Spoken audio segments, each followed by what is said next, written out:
Halo semua, mari kita mulai dengan satu pertanyaan sederhana. Kalau mendengar kata pelecehan, apa 3 kata pertama yang muncul di pikiran teman-teman?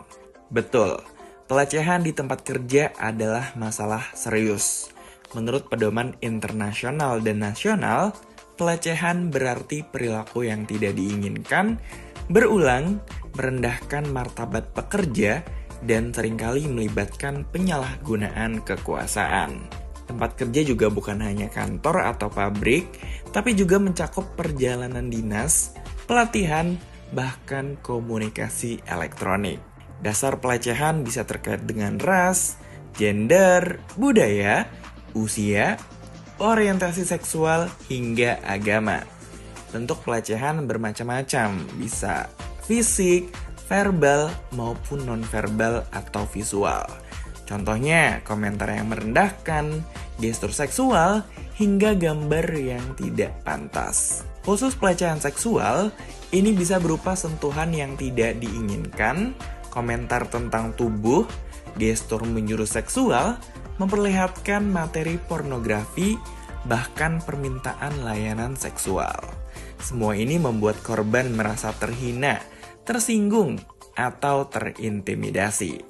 Selain itu, ada juga intimidasi di tempat kerja, yaitu perilaku yang dilakukan berulang, sistematis, dan ditujukan pada individu atau kelompok tertentu.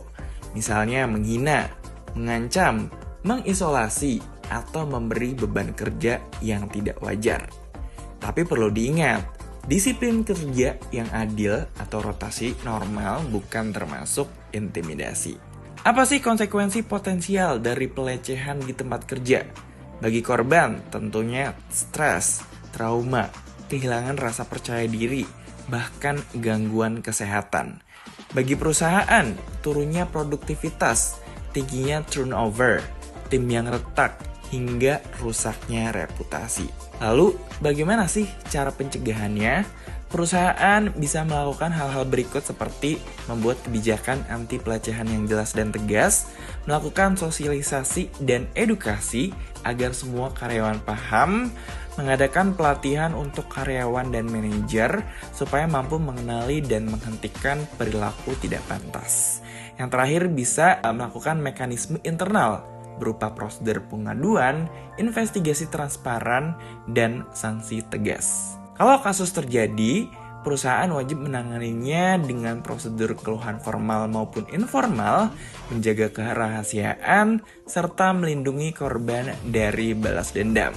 Jika teman-teman mengalami pelecehan atau intimidasi di tempat kerja, ada 6 opsi sebagai langkah pertama dalam melakukan pelaporan. Bisa melaporkan langsung ke tim GBV atau HRD atau orang yang dapat dipercaya. Bisa juga melaporkan ke serikat pekerja atau lembaga kerja sama bipartit. Bisa juga menggunakan hotline number dan QR code yang ada di lingkungan perusahaan. Evaluasi rutin dan pelatihan berkelanjutan juga penting agar kebijakan benar-benar berjalan. Sebagai penutup, mari kita ingat, lingkungan kerja yang aman dan bebas pelecehan bukan hanya tanggung jawab perusahaan, tapi juga tanggung jawab kita bersama. Dengan saling menghormati, kita bisa menciptakan tempat kerja yang produktif, sehat, dan berintegritas. Dan yang paling penting, jangan pernah takut untuk mengadu jika teman-teman atau rekan teman-teman menjadi korban pelecehan di tempat kerja. Bersuara adalah langkah pertama untuk melindungi diri, membantu orang lain, dan menciptakan budaya kerja yang lebih baik.